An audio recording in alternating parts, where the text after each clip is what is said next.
Welcome to The Hindu editorial discussion. Today's focus is going to be China India relations, which is going to be part of international relation as well as national security, GS paper 2 and GS paper 3 respectively. My name is Ryan Pinto and I'm going to discuss two editorials which had come in January 7th and January 9th newspaper on India and China relation. When we talk about India and China relations, we know we are neighbors. We got independence, or we can say we became republic around the same time. India 1947, 15th of August, and we got our constitution on 26th of January 1950. Whereas Republic of China formed on October 1st, 1949. On the screen, you have the two leaders that are currently on the helm. That is, we have Xi Jinping, who is the president of China, and we have our Prime Minister, Honorable Narendra Modi.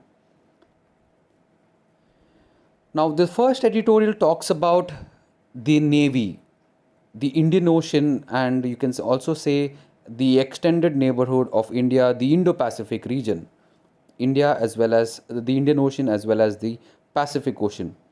What is the geopolitical, or you can say international strategic maneuveration or maneuvers going around in this place? Boosting India with maritime domain awareness. So this is what we are going to focus on, the first editorial. This was on January 7th.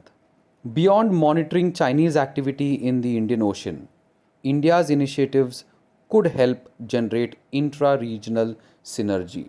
So when we talk about Indian Ocean and the countries in these areas, we should not only see the Chinese activity and that is why we are doing something over here. We should try to have intra-regional synergy. Intra-regional synergy means we should have cooperation with all the countries over here, rather than just seeing that India is present in Indian Ocean just to negate or just to counter China. That should not be the way we should go. The legendary military theorist Sun Tzu is once said to have observed that the critical element in battle was foreknowledge, a prior reading of the adversary and the theatre of battle. The master tactician asserted could decisively shift the balance of fortune of power or fortune of war. What did Sun Tzu said? Sun Tzu said we should be able to know your enemy. When we play chess, you must have seen, or you must have heard, or you must have even played chess. In that, you must have seen how the players think. They think what is the move they need to make on the basis of what might be the move which your enemy will be making. So foreknowledge, you should be able to read your enemy, and that can change the whole fortune in war. So this is what we should focus on when we are talking about India in the Indian Ocean and the Pacific Ocean. Nature of enemy at sea.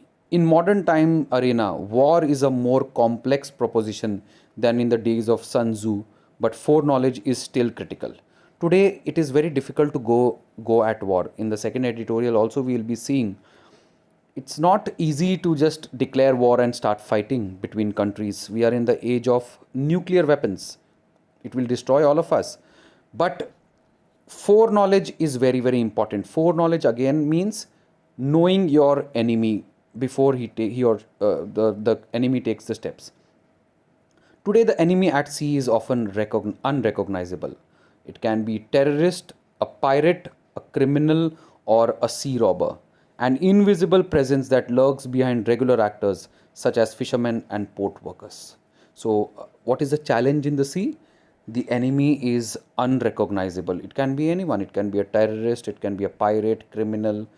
The problem is they act like they are fishermen or port workers and then they do their crime.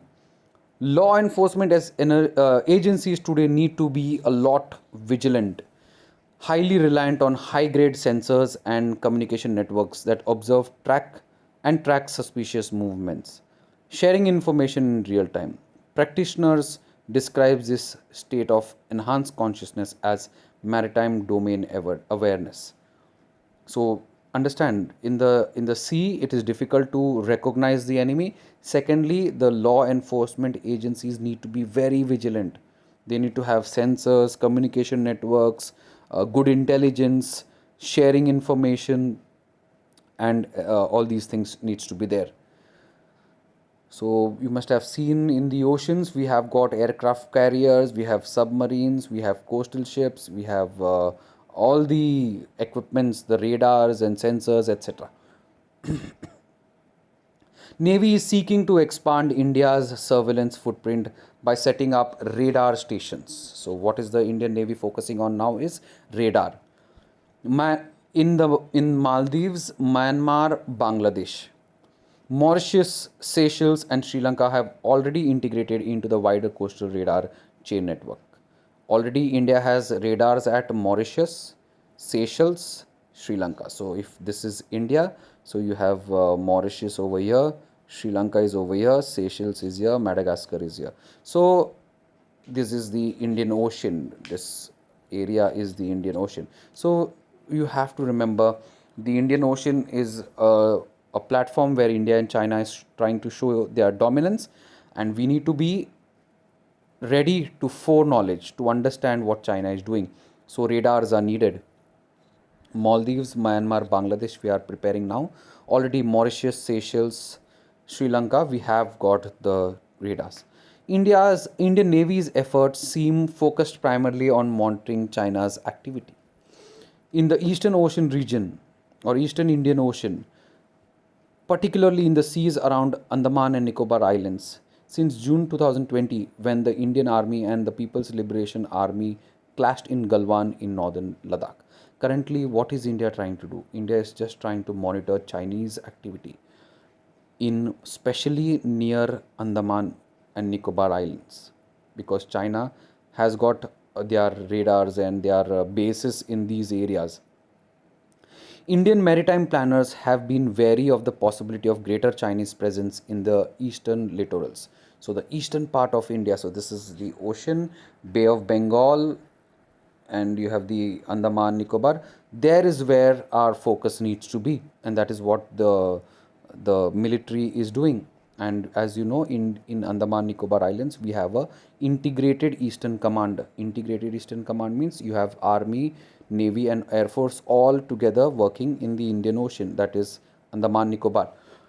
In recent months, India's P-81 aircraft have scored the near seas for People's Liberation Army Navy submarines, and Indian naval ships have patrolled the Andaman Seas and eastern choke points to deter any maritime adventuring by Beijing. So, India is looking for any movements by China. India's P-81 aircraft. Same way, we have the other submarines and the aircraft carriers all in Eastern Ocean, Indian Ocean, to check what the Chinese are doing. But the other strategy can be having good relations with the neighborhood, cooperative synergies in the neighborhood. There are reports that in 7 Indian Ocean countries, Bangladesh, Myanmar, Indonesia, Sri Lanka, Maldives, Mauritius, and Seychelles, will soon post liaison officers at the Indian Navy's Information Fusion Center, Indian Ocean region in Gurugram. Gurgaon, earlier it was called Gurugram.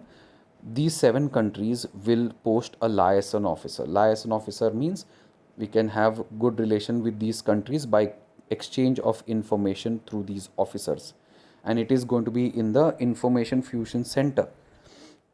So France already has an officer at the IFC, and 4 other Indo-Pacific navies, Australia, Japan, UK, and US, also have agreed to position officers at the center. So the big powers like France and UK and Japan, USA, they all have got Australia, they all have got their liaison officers. Now our neighbors are also coming forward for giving us the liaison, for keeping the liaison officers. New Delhi is also upping its engagement in the Western Indian Ocean by positioning liaison officer at the Regional Maritime Information Fusion Center in Madagascar. So in the Western Indian Ocean also, so we have seen in the Eastern also there are issues, in the Western Indian Ocean also, like in the western of India we have Africa, we have Madagascar, Seychelles, Mauritius, Maldives. Here also we are trying to have good relationship with the neighbors by engaging a liaison officer in Madagascar. India has also posted an officer at the European Maritime Awareness in the Strait of Hormuz in Abu Dhabi to assist monitoring of maritime activity in the Persian Gulf and Strait of Hormuz. So in the Gulf countries also we are posting our officers. So just remember, there are issues between India and China. We are trying to counter China by keeping an eye on them, but we also need to have good relationship with the neighborhood countries by keeping liaison officers and making it Indian Fusion Center strong. The French are very helpful and the French are very close to India. Delhi's moves in the western and the southwestern littorals have been facilitated by the French. We know Mauritius and the other islands are under the French, a key Indian Ocean power and a critical partner for India in the region. Having signed a logistics agreement with Delhi in 2019, Paris is keen for a stronger partnership in the maritime commons. So Paris or France is keen to have close relationship with India. From an operational perspective, however, the Indian Navy's priority remains South Asia, where the naval leadership remains focused on underwater domain awareness in the Eastern Indian Ocean. So French are having good relation with India, especially west and southwest, but our focus is on the eastern part because we are facing the danger with China, and that can be solved by having good relationship with the neighborhood countries, especially under the underwater. China watch. There is a concern among the maritime watchers. So, what is the concern? The concern is that China is continuously trying to dominate this area. So, the PLAN, that is People's Liberation Army Naval, may be poised to develop a generation of quieter submarines. So, they are very dangerous, but they are making quieter submarines that would be hard to detect in the near seas 3 years after the Chinese staged a breakthrough in submarine propulsion. So our radars it will be a great challenge for our radars to catch these submarines. The recent discovery of a Chinese unmanned underwater vehicle close to the southern Indian Ocean island suggests that China may already mapping the undersea terrain in the approaches to Indian Ocean region with a view to advanced submarine operations. So there was a unmanned underwater vehicle which was in Indonesia. So it means that China is already up to these plans. In a bid to enhance surveillance over sensitive sea spaces, the Indian Navy has inducted two Sea Guardian drones on lease from US. With 9 operational P-81 aircrafts, the Navy's coverage of Bay of Bengal littoral is already considerable. So China is having its power, trying to dominate or trying to uh, make quieter submarines and doing some mapping and trying to pose a danger in the eastern part of India, that is Indian Ocean, whereas we are trying to counter them by making some drones, especially two Sea Guardian drones we have made. So from on lease from not made, we have taken it from on lease from United States so that we can counter China. So what's the real test? There is a concern among the maritime watchers that PLAN, that is the Chinese Navy, may be poised to develop a generation of quieter submarines that we have seen. So the conclusion is while cooperative information sharing allows for a joint evaluation of threats, countries do not always share vital information timelessly. So we should be depending on the neighbors and having good relation. But the problem is the challenge is mostly the countries do not share vital information. To bring real change, India must ensure seamless information flow, generating operational synergy with partners, and aim to expand collaborative endeavors in shared spaces. So we should have more close relationship, seamless information flow, good partnership. that would be real test of the maritime domain awareness, game changing potential. So this will actually help us counter China. So we have seen in Navy or in the naval arena what is the situation between India and China, more focusing on the eastern area, that is near Andaman, Nicobar and Indonesia and all these places, and in the west also having good relationship with France and the other uh, countries or the islands.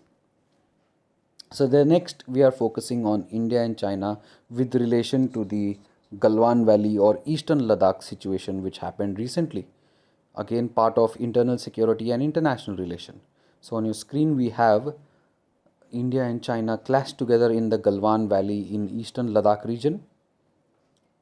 China thought that India will go back, but good step taken by India by standing, you can say, eye to eye and fought the Chinese. Though the Chinese have taken some areas, India also has taken some strategic areas from the Chinese, and the Chinese thought India will go back and listen to their demands, but we haven't done it. So this is the map. You can see Ladakh in the pink, Jammu and Kashmir, Kargil, Ladakh, and Aksai Chin, which is a part of India but in the hands of China currently. And the border with the Aksai Chin and Ladakh, there is the issue which is faced between India and China. On the western side, we have northern areas, that is Gilgit Baltistan, and Azad Kashmir, that is the Pakistan occupied Kashmir. Grading India's counter coercive strategy. So let's see. So we saw in the naval part what is happening. Let's see what is happening on the borders in Kashmir. It can only be fair to argue that the country has done well in countering Chinese moves in eastern Ladakh. The world was caught napping and brought to its knees by COVID-19 pandemic is the undisputable proposition. In the grey zone at the global level, in the absence of a definitive prognosis on the decline and rise of American and Chinese power respectively. What happened in COVID-19? The world was unaware. Many economies faced the brunt of the COVID-19 crisis, decline and rise of American. So the American power declined and the Chinese power increased or rose.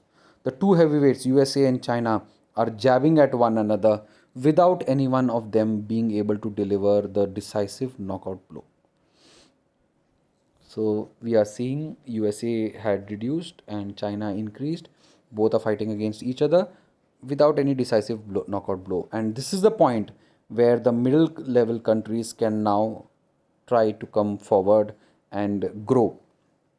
The contest promises to be a long drawn one that could last decades and result in several bouts across domains ranging from traditional military and diplomatic spaces to new frontiers such as space, cyber, and cognitive domain.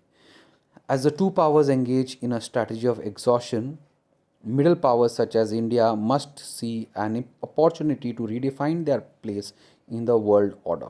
So, as I had just told you, USA and China are fighting. They are big powers. China has risen, USA is on a decline.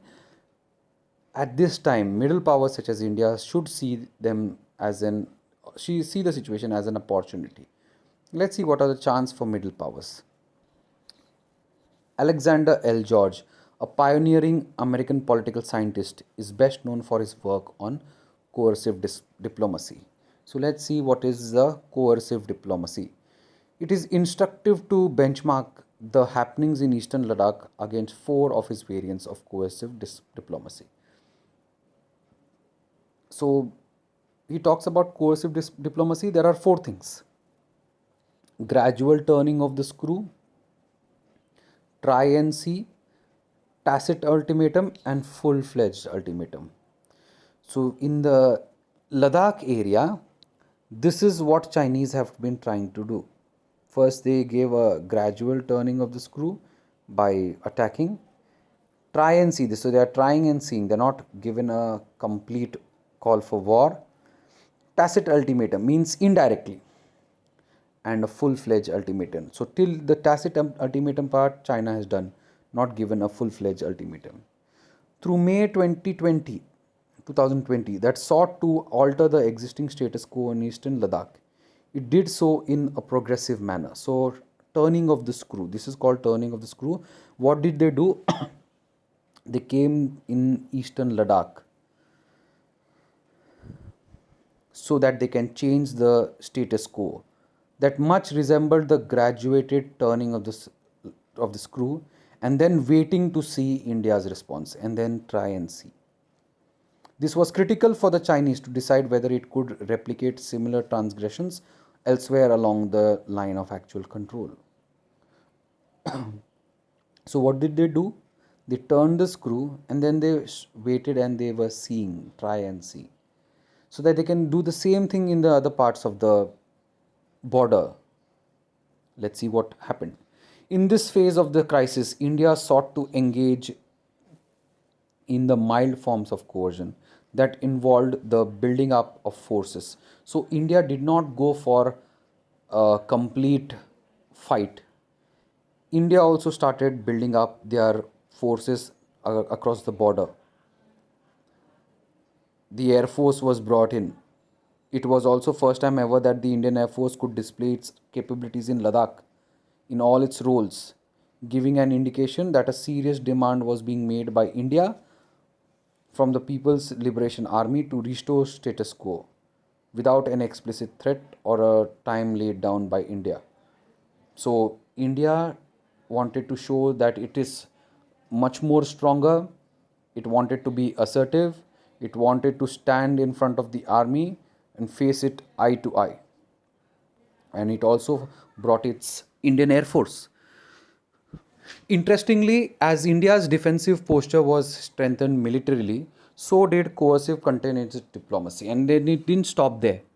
In its diplomacy and economic posturing, also by banning the various apps and speaking about China in the various arena without taking China's name, it has been very powerful. And speaking to the Western countries, having failed to coerce the People's Liberation Army to withdraw by mid July, India had two options as per the escalatory ladder laid out by Alexander George.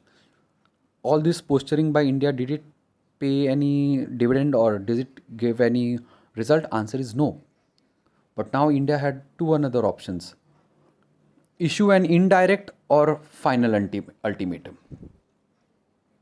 for a war that would involve implicit and tightly controlled tactical action, thereby uh, demonstrating resolve and intent, indirect or tacit. Secondly, or give it a full fledged ultimatum. So, one is the indirect one is direct.